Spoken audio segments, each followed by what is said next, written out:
We are the Kyiv Independent, Ukraine's leading English-language media outlet, reporting 24/7 on Russia's ongoing war against Ukraine. Ask us anything.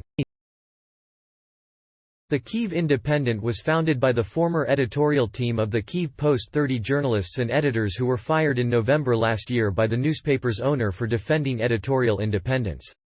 3 months into our existence, Russia launched its brutal full-scale invasion of Ukraine. Though all our lives were upturned in some way or another, we continued to report on Russia's attempt to destroy the Ukrainian nation, becoming the most trusted local English-language source on the ground with over 2 million followers on Twitter. Our coverage has won international recognition, with our editor-in-chief Olga Rudenko appearing on the cover of Time magazine. In a war that will be decisive for the future of Europe and the post-war world order, our team has reported from Kyiv and the front lines on the ebb and flow of the fighting, Russian torture chambers, massacres, as well as uncomfortable questions of corruption and abuse of power in parts of the Ukrainian military and government. Feel free to ask us about any of it, and about how the war looks to be developing into winter and through 2023. People in this AMA: Olga Rudenko, Editor-in-Chief Ilya Ponomarenko, Defense reporter Francis Farrell. Reporter Proof. Link: we are funded entirely by our community of readers, which allows us to maintain complete editorial independence. To support our reporting, please consider becoming a member of our community on Patreon, with access to exclusive Q&As and other membership benefits. Update. It's almost 1 a.m. in Kyiv, where power has been out all day thanks to this morning's Iranian drone strikes. Thank you for all the incredible questions. Hopefully we can get to a few more tomorrow morning.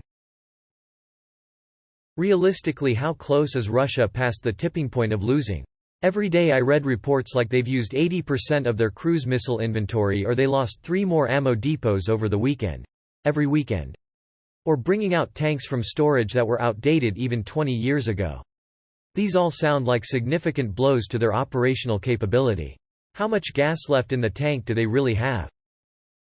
It's a really good question and an important one for people's understanding of what is going on. I'll take it as Ilya doesn't have connection at home in Bucha tonight. Some of the replies already here are really spot on. This kind of news is significant for the big picture, but can be misleading with regards to the situation on the front line. Russia's military capacity is enormous, both in terms of manpower and equipment reserves, not to mention their domestic military industry, which is mostly intact since the Soviet era. The early phase of the war was frantic, and Russia's decisions were unbelievably misguided, stupid. Now, the front line is a lot more static and defensive, and making big breakthroughs is a lot harder for either side. For Ukraine to conduct more counter-offensives, they need to break through fortified lines defended by infantry, artillery, and armor, of which Russia still has a lot, to say the least. Speaking with Ukrainian soldiers and commanders near the front in Donbass really gets this point home to you, against the current of optimistic news. Time will tell, but the ability of HIMARS and similar systems to eliminate these key targets behind enemy lines will eventually erode Russia's capacity to fight in the long term, but they are adapting as well. It's hard to imagine Russia conducting more large-scale offensives successfully in the future, but it is worth remembering that the leadership has committed to the idea of this war being an existential one, that they can fight and win much like World War II, without worrying at all about the human cost. As for Ukraine, they can and will look to keep advancing, but they do really need more and better weapon systems to break through Russia's defensive posture along the line as it stands. We here truly hope that with so much at stake and everything invested in defending Ukrainian sovereignty so far, this understanding will come soon among Ukraine's partners. Francis. News are focused on the front line. Can you give us a snapshot of the whole country? What's it like in the north, west? Are civilians materially helping the military, i.e., packing food rations, equipment, etc., other than doing their day-to-day work to keep the economy running? The way Ukrainians, near the front line or deep in the rear, have mobilized so much of society, all on their own, to help the war effort has been nothing short of unbelievable. In the space of a few weeks after the invasion, friends of mine who were artists, DJs and stylists became experts in levels of ballistic protection for bulletproof vests and the tech specs of night vision goggles. At the train station in Lviv, through which millions of refugees flowed, grandmas from all across the region were sending in buckets of potato-filled dumplings to feed to cold, hungry people. Not to mention the culture of regular donations, Ukrainians taking huge chunks out of their personal incomes every month to donate to the army or volunteer orgs. There are very few people who haven't been involved in one way or another. Francis. Hello, and thanks for your work and for this AMA. How have you felt about foreign outlets' coverage of the Russian invasion of Ukraine? How do you balance your efforts to report the facts of the war against the possibility of causing harm by inadvertently or indirectly revealing sensitive information? Edit. A third question, if you don't mind. What sort of restrictions, if any, has the government of Ukraine put on reporters covering the war? One of my favorite topics. There are probably thousands of foreign correspondents in Ukraine now. A lot of them are doing an incredible job covering the war. But there have been some recurring issues with the foreign outlets' coverage of the invasion and Ukraine in general. Often, they look at Ukraine through a Russian lens even if they do so unconsciously. The devil is in the details.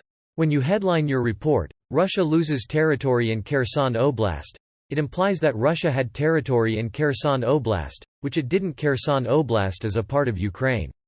Great examples came from the coverage of staged referendums in the occupied territories. Western media reports about it were often parroting Russian propaganda. We wrote an editorial about that, which you can read here. Link scroll to the end to find some examples. Often, journalists seek to achieve artificial balance in their stories about the war to appear neutral. This side says, that side says. The issue is, they often end up balancing evidence-based reporting from the ground with what Russia says happened, effectively equalizing facts and propaganda. Olga. On sensitivity, great question. I'll try to answer with some examples. If I was leaked information about Ukrainian army secretly planning a surprise counter-offensive in the coming days, I wouldn't publish it. Sure, it's an interesting story, but does it really serve the public interest to learn about the counter-offensive in advance? But if I learned about ongoing corruption in the Ukrainian government or military, I would publish it. The public deserves to know. Shedding light on misconduct gives a chance of stopping it. Publishing stories like that, even during war, is helping Ukraine, not hurting it. That's why we were the first Ukrainian media outlet to write about weapons allegedly going missing in one unit of the Ukrainian military. Here's the story. Link. Here's our editorial explaining why we chose to do it. And it also provides a wider answer to your question. Link. Olga. What would you hope to see Ukraine's place in the world in a few decades? Alliances, geopolitical positioning, major industries, etc. I think we'll be a pretty loud country with a very explosive and emotional political life, a strong military power of Eastern Europe, lots of IT businesses. There will be lots of opportunities for investment, lots of contacts to rebuild infrastructure, etc., etc. And one contract gives jobs to many people in other trades of life. As the history shows, recovery growth is almost always very impressive. Ilya. Are you guys okay? No. Ilya. How do you deal with the rolling blackouts, both privately and as a media outlet?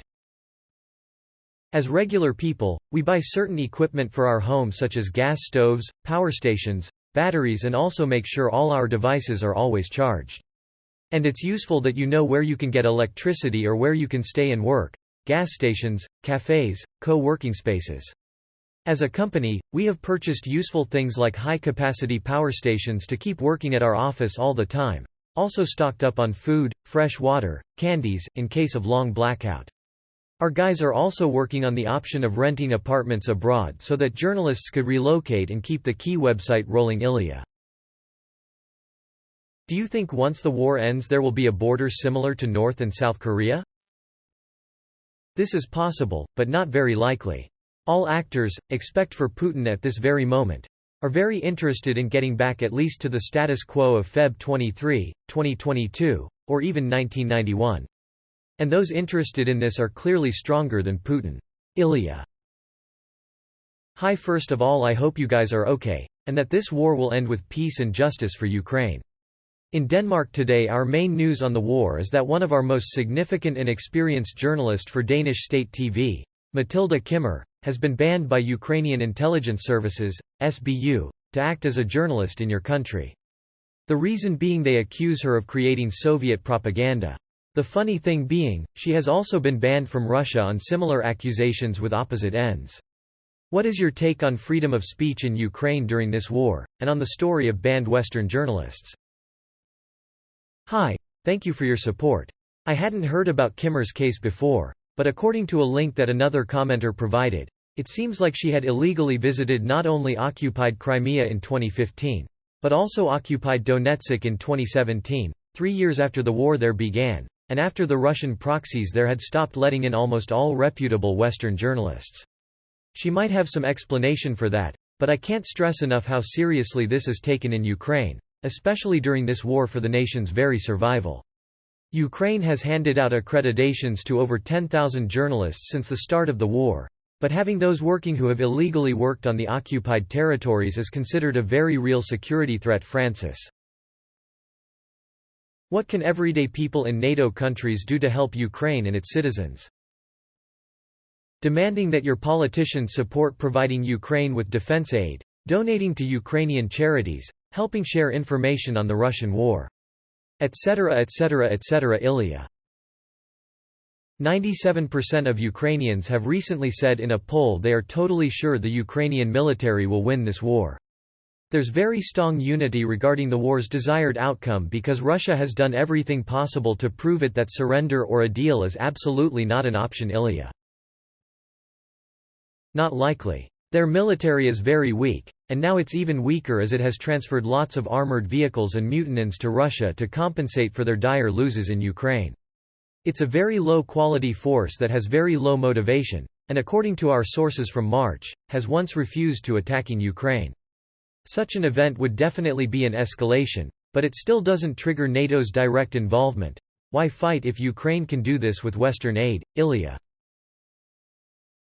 Ukraine's European neighbors are mostly NATO member states, and as much as nations like Poland, Lithuania, Latvia, and Estonia are aware of the threat to their own borders, Russia is far too weak, and not quite stupid enough, to attack a NATO country.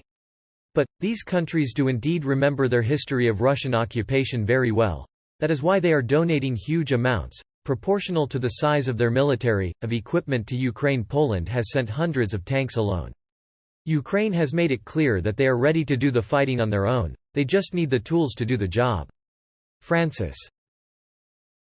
For Europe, the reasons should be very, very clear. Just remember your history. Central and Eastern Europe remembers very clearly, having lived under Russian occupation not long ago at all. For Western Europe, they need to cast back their minds just a little further, about 80 years back from today, if you know what I mean.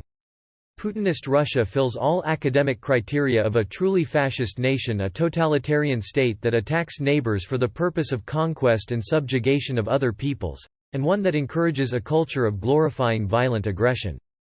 For Americans, it might not seem like Ukraine matters all that much if you're not too plugged into foreign policy, and here I will enter into clichés that do deserve to be critiqued, but this really is a global question of freedom, peace, and democracy versus a world in which it is acceptable for tyrannical powers to wage wars of conquest and get away with it. The outcome of this war has huge implications for Taiwan, for example. Francis. IMHO, it will end with Russia stripped of its ability to go on waging the war defensive and offensive due to many factors, such as inability to supply, maintain, and reinforce its contingents due to Ukrainian control over key transportation lines, or due to internal strife and societal collapse within Russia because of mass loss of life and mobilization, etc. etc. etc. This doesn't mean all Russian soldiers killed or the Ukrainian military entering the Kremlin, of course. That's a pretty normal thing in history, just like what happened to Germany in November 1918. At some point they will find themselves unable to go on and will request armistice and negotiations. Ilya.